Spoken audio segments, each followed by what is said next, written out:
Greetings, everyone. I want to finish part 2 of the sermon I gave last week on humility. Humility. We talked about what Jesus said. He that exalts himself will be humbled, and he that humbles himself will be exalted. And as we talked about last week, who is the most exalted person in all of the universe? It is Jesus Christ himself. He's the most exalted. And why? Because no one ever humbled himself as much as Jesus Christ has humbled himself. No one. Christ humbled himself by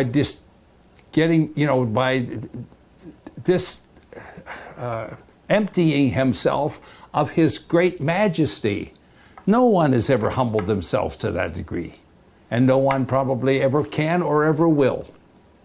So Jesus Christ is the one who humbled himself the most, and God therefore has given him a name above every name, that at the name of Jesus Christ every knee would bow. He is the most exalted person in all of the universe because of what he has done, and what he has done for you and for me as well.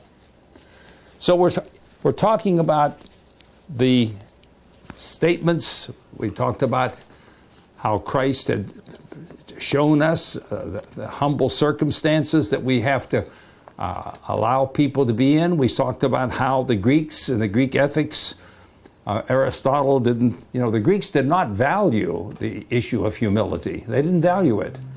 It was Jesus Christ who made it valuable. And it's no wonder that Calvin said this: humility comes first, second, third, and always. And among the precepts of the Christian religion, it marks the cleavage between the Greek and Christian ideals. The magnificent figure drawn by the Greek philosophy disappears, and instead Jesus Christ presents the image of a little child. So first, last, and always, Calvin said, that's what we have. And so the Greeks were wrong, according to Jesus. They did not value humility. They thought it was something to be avoided, but we do.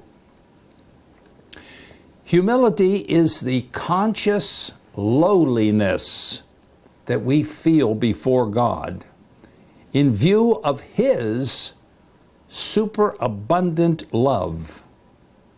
Did you ever feel God's superabundant love?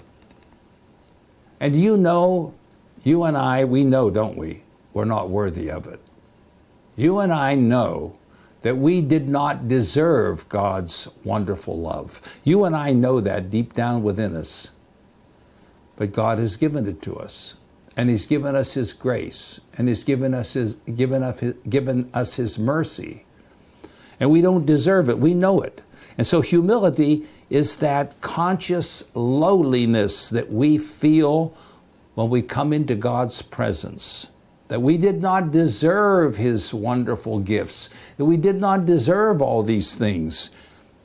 Because in contrast to God's graciousness, his abundant love, his holy majesty, we can contrast our own unworthiness, our own guilt, our own sins, and our total dependence on God's grace.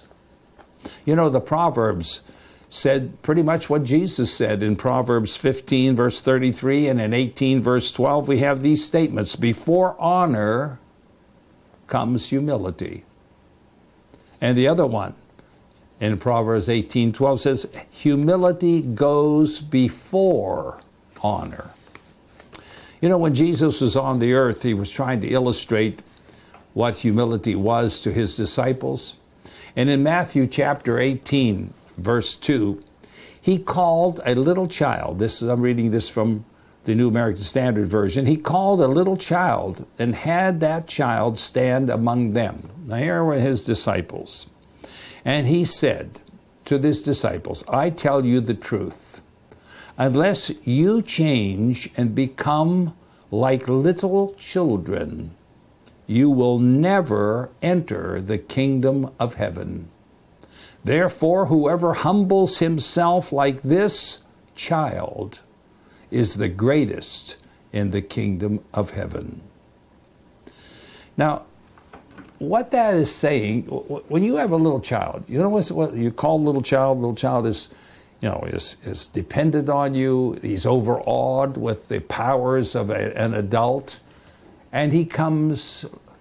He's lowly. He knows he's lowly. He knows he can't do all the things an adult does. He knows he's dependent for his food, for his protection, on adults. He knows that. He knows how dependent he is. Take a child that, it's terrifying for a child to be lost and away from his parents and he doesn't know where he is, especially a little child that is very small, that can't fend for himself. Take a 6-year-old child that gets lost, or a 4-year-old child that gets lost. It's terrifying. They can't provide for themselves. They can't take care of themselves. They don't know their way around. And so they're totally dependent.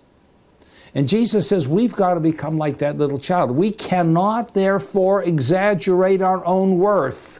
We can't stand like the Pharisee does and says, I am so great. We can't do that. We can't do that. We can't assert our claims before God. The part we have to play is the part, what Jesus said in Luke 17, is the part of the unprofitable servant. And he gave that so that the disciples will increase their faith. Here in the book of Luke, chapter 17, I'm going to begin reading in verse 5. The apostles said to the Lord, "Increase our faith." And the Lord said, I'm reading this from the New American Standard Version, and the Lord said, "If you had faith like a mustard seed, you would say to this mulberry tree, 'Be uprooted and be planted in the sea,' and it would obey you. But which of you, having a slave plowing and tending sheep, will say to him when he comes in from the field, 'Come immediately and sit down to eat'? Will he not say to him, you've got this servant, this slave comes in now, you pay him, he's your indentured slave, he's your indentured servant, and he has to come in, and you say, 'Okay, you've worked in the field, all right, come on in and prepare dinner for me now that I may eat.' And get yourself clothed right, wash up, and then serve me until I have eaten and drunk. And afterward, you will eat and drink. Get my stuff ready, and then you can have the food." He does not thank the slave because he did the things that he was commanded to do, does he? So you too, when you do all the things you are commanded, you should say, "We are unworthy servants, unworthy slaves. We have done only that which we ought to have done." Now Jesus is saying this is the way you increase your faith.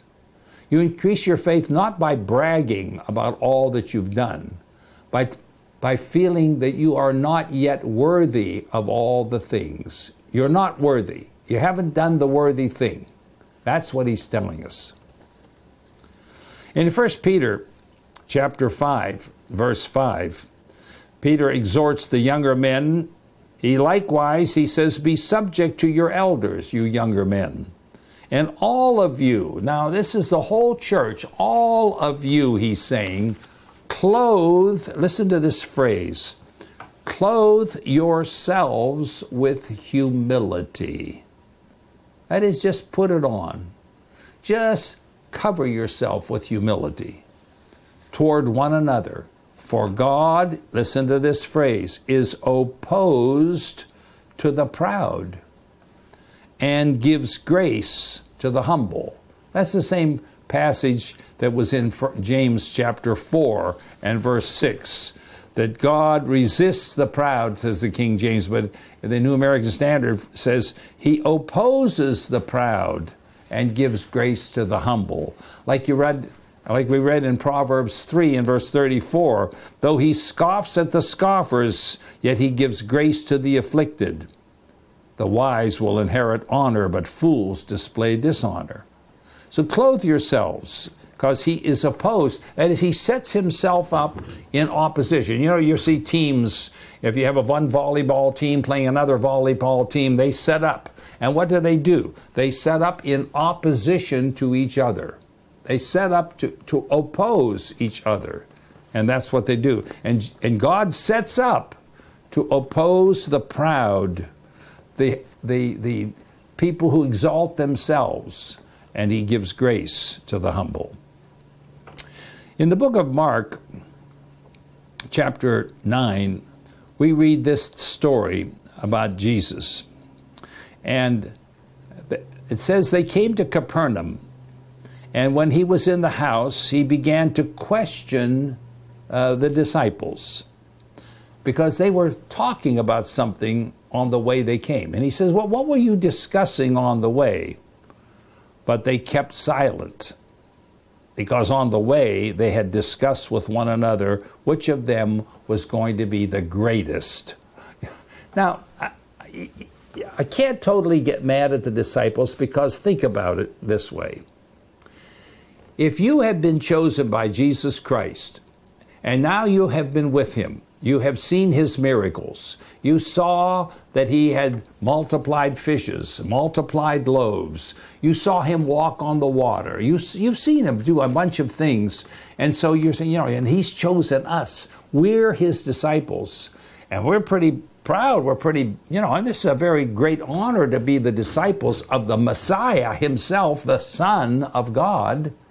But then they began to say, well, which one of us is the greatest? I mean, he talked with me privately the other day, and Peter says, well, yeah, but he's given me some charges. And John says, well, I think he loves me the most. And this one says that, and this one says this. And they're all talking about, their greatness, how great they are, Well, let me tell you something. You can talk about your greatness as how great you are, but you are nothing before God. And so Jesus said, now he gives them a different thing, and he sat down with them. He knew what they were talking about, and he sat down with them, and he said, he called the 12, and he said to them, if anyone, this is Mark chapter 9, verse 35, if anyone wants to be first, he shall be last of all, and servant of all. And taking a child again, here's this child, he set him before them, and taking him in his arms, he said to them, whoever receives one child like this in my name receives me. And whoever receives me does not receive me, but him who sent me. It's not just, you don't just receive me, you receive him who sent me. And in Matthew 20, there's the story of Mrs. Zebedee, the mother of the sons of Zebedee. Mrs. Zebedee comes to him with her sons, and they bow down to him, and they make a request of him. And he said, well, what is it you want? And, we'd like to request something of you. And he said, well, what is it that you want? And she said, I want you to command that in your kingdom, these two sons of mine may sit, one at your right hand and the other on your left. I want them flanking you in your kingdom. And Jesus answered, and he said, you do not know what you're asking for.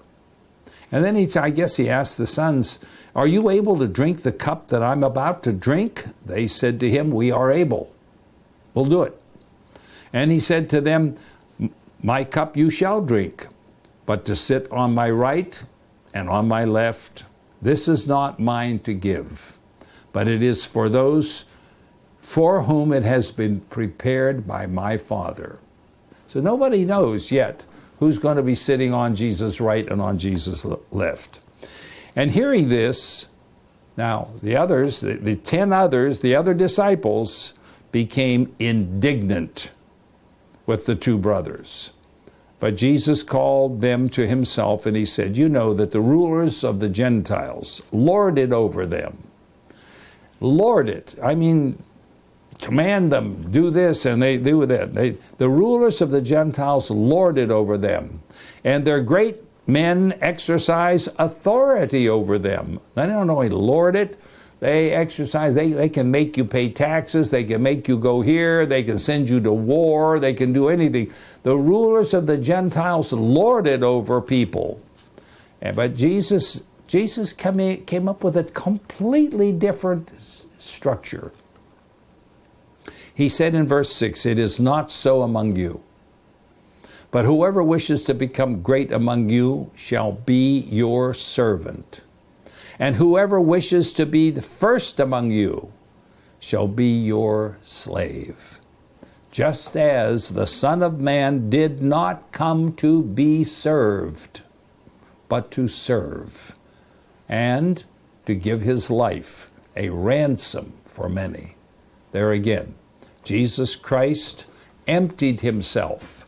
He took on the form of a servant, a form of a servant that went all the way to the cross, the most humiliating of deaths. In Matthew chapter 23, Jesus is talking about, he sees all these Pharisees, and he noticed them. This is Matthew 23, beginning in verse 5. He said about all these Pharisees, "They do all their deeds to be noticed by men. For they broaden their phylacteries." They want to make sure everybody knows I'm conforming to the law. You know, the phylacteries were those parts of the ribbons you sewed on the hem of your garment, which said, "I'm a lawkeeper. I'm an obedient person. I'm a lawkeeper." And they broadened them. They want everybody to know, "Hey, my phylacteries are that big. Look how broad I am. I'm really a big lawkeeper." And they lengthen the tassels of their garments, so everybody sees, I am very holy, I'm very righteous, I'm truly a devout person. And Jesus said, and they love the honor at banquets and the chief seats in the synagogues. They love it. The chief seats, they want that. And they want the respectful greetings in the marketplaces. And they like to be called rabbi, that is, teacher. But he says, don't you be called rabbi, for you have one who is your teacher, and you are all brothers.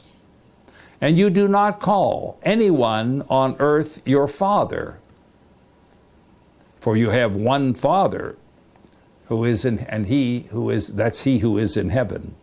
And do not be called leaders, for one is your leader, that is Christ, the Messiah. But the greatest among you shall be your servant. And whoever exalts himself will be humbled, and whoever humbles himself will be exalted. That's Matthew 23, verse 12. We read that earlier. That's one of the standard principles of the whole Bible.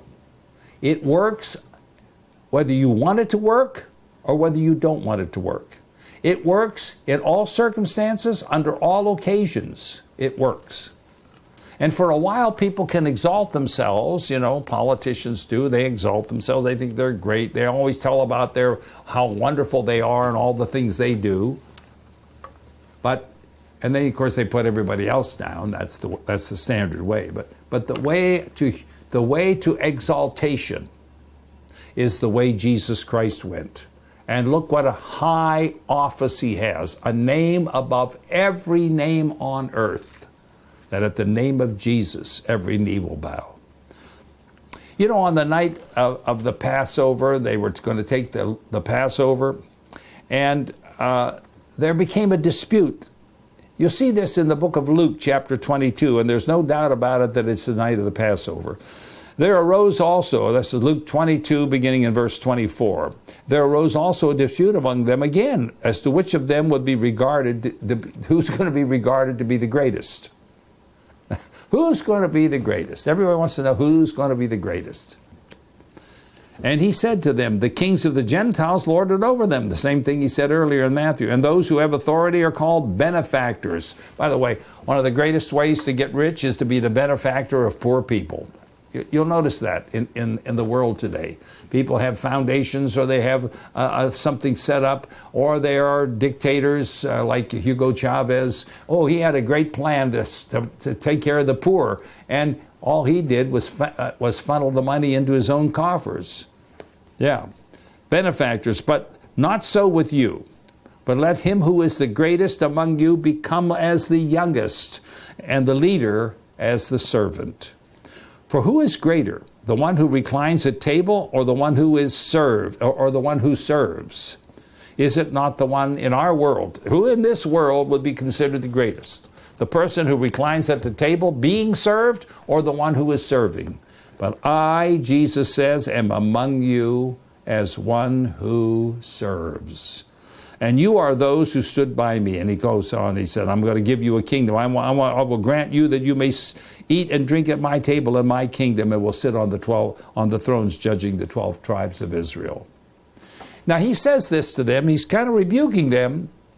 And John's gospel of that same night, on that same night, John's gospel in chapter 13 says, now, before the feast of the Passover, Jesus, knowing his hour had come, that he would depart out of the world to the Father, having loved his own. What did he do that night?